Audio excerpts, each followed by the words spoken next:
ದೇವರ ಪರಿಶುದ್ಧ ರಕ್ತದಿಂದ ನನ್ನಲ್ಲಿರಲಿಕ್ಕಿರುವಂಥ ಕೆಟ್ಟತನವನ್ನು ತೆಗೆದು ಹಾಕೋದಕ್ಕೆ ನಾವು ಬೇಡಬೇಕು. ದೇವರ ಮೇಲೆ ನಂಬಿಕೆ ಇಡಬೇಕು. ಪಾಪಗಳಿಗಾಗಿ ಪಶ್ಚಾತ್ತಾಪ ಪಡಬೇಕು. ಪಾಪಗಳನ್ನು ಅರಿಕೆ ಮಾಡಿಕೊಂಡಾಗ ನಾವು ಕೆಟ್ಟದನ್ನು ತೊರೆದು ಹಾಕಿ ಒಳ್ಳೆಯದನ್ನು ನಡೆಸುವುದಕ್ಕೆ ಸಾಧ್ಯವಾಗ್ತದೆ.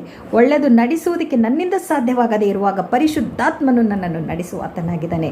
ಪರಿಶುದ್ಧಾತ್ಮನು ನನ್ನ ಜೊತೆಗಾರನಾಗಿದ್ದಾನೆ. ಪರಿಶುದ್ಧಾತ್ಮನೇ ನನ್ನ ನಾಯಕನಾಗಿದ್ದಾನೆ. ನನ್ನ ಆತ್ಮಿಕ ಕೇಂದ್ರ ಬಿಂದುವಾಗಿದ್ದಾನೆ. ಪರಿಶುದ್ಧಾತ್ಮನ ಕೈಗೆ ನನ್ನ ಜೀವಿತವನ್ನು ಸಮರ್ಪಿಸಿದಾಗ ಆತನೇ ಅದನ್ನು ನಡೆಸುವ ಆತನಾಗಿದ್ದಾನೆ. ಆದ್ದರಿಂದ ಕೆಟ್ಟದನ್ನು ತೊರೆದು ಒಳ್ಳೆಯದನ್ನು ಬಿಗಿ ಹಿಡಿದುಕೊಳ್ಬೇಕು. ಒಳ್ಳೆಯದನ್ನು ನಾವು ಮಾಡಬೇಕು. ಸಮಾಧಾನವನ್ನು ನಾವು ಯಾವಾಗಲೂ ಹಾರೈಸುವವರಾಗಿರಬೇಕು ಎಂದು ಕೀರ್ತನೆಗಾರನು ತಿಳಿಸುವ ಆತನಾಗಿದ್ದಾನೆ. ನಾವು ಬೇರೆಯವರಿಗೆ ಸಮಾಧಾನ ಹಾರೈಸುವುದಿಲ್ಲ, ಬೇರೆಯವರು ಅಸಮಾಧಾನದಲ್ಲಿರಬೇಕು ಎನ್ನುವಂಥ ಕೆಟ್ಟ ಗುಣಗಳನ್ನು ನಾವು